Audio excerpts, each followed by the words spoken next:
considéré comme le grand-père de l'Europe.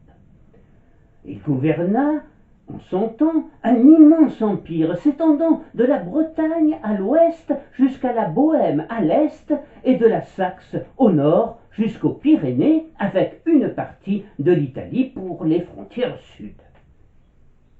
Mais Charles Ier, le Grand, dit Charlemagne, fils de Pépin le Bref et de Berthe au Grand-Pied, qui devint roi des Francs en 774, véhicule aujourd'hui une image de lui qui ne correspond pas forcément à la réalité.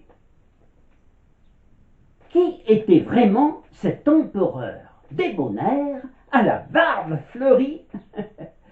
Ce sacré Charlemagne, chanté dans les années 1960 par France Gall, qui eut l'idée folle d'inventer l'école et sauva l'Europe de l'envahisseur musulman. En fait, il est assez loin de cette image simpliste et à bien des égards erronée, et ses méthodes de conquête, à grand renfort de pillage et de massacres, ne cadrent guère avec celles du souverain bienveillant et clément.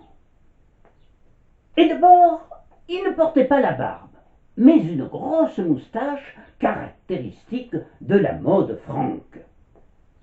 Très grande taille, presque 2 mètres, il n'était nullement austère. C'était au contraire un bon vivant qui aimait croquer la vie à pleines dents et n'eut pas moins de 5 épouses. Il aimait la guerre et la chasse, mais aussi la natation, son sport favori qu'il pratiquait dans son fief d'Aix-la-Chapelle. Quant à l'école, dont on lui attribue généralement la paternité, elle fut inventée par les Romains, et Charlemagne se contenta de remettre au goût du jour sous son règne. C'est en fait la Troisième République qui, cherchant une figure laïque pour promouvoir l'école de Jules Ferry, fut à l'origine de cette légende. En vérité, pour tout vous dire, Charlemagne était même analphabète, bien que toute sa vie il tenta en vain d'apprendre à écrire.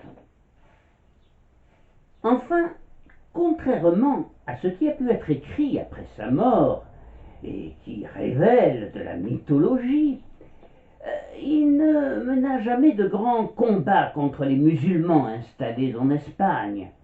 Et le fameux épisode raconté dans la chanson de Roland, qui magnifia son héroïsme à Roncevaux, ne fut jamais qu'une banale escarmouche contre des soldats basques revanchards après sa prise de Pampelune. La chanson de Roland eut l'avantage de faire de lui, 200 ans plus tard, le tout premier croisé, à une époque où il importait de justifier le départ à la croisade.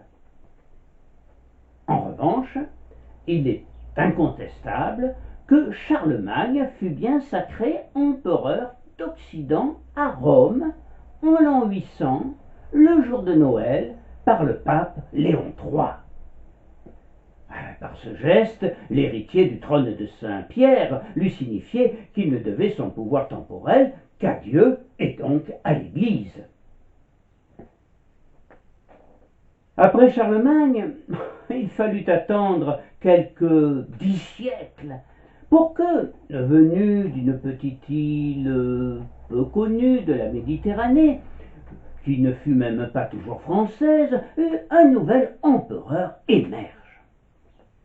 Il se prénommait Napoléon et sa mère Laetitia. Mais ceci est une autre histoire. Au revoir.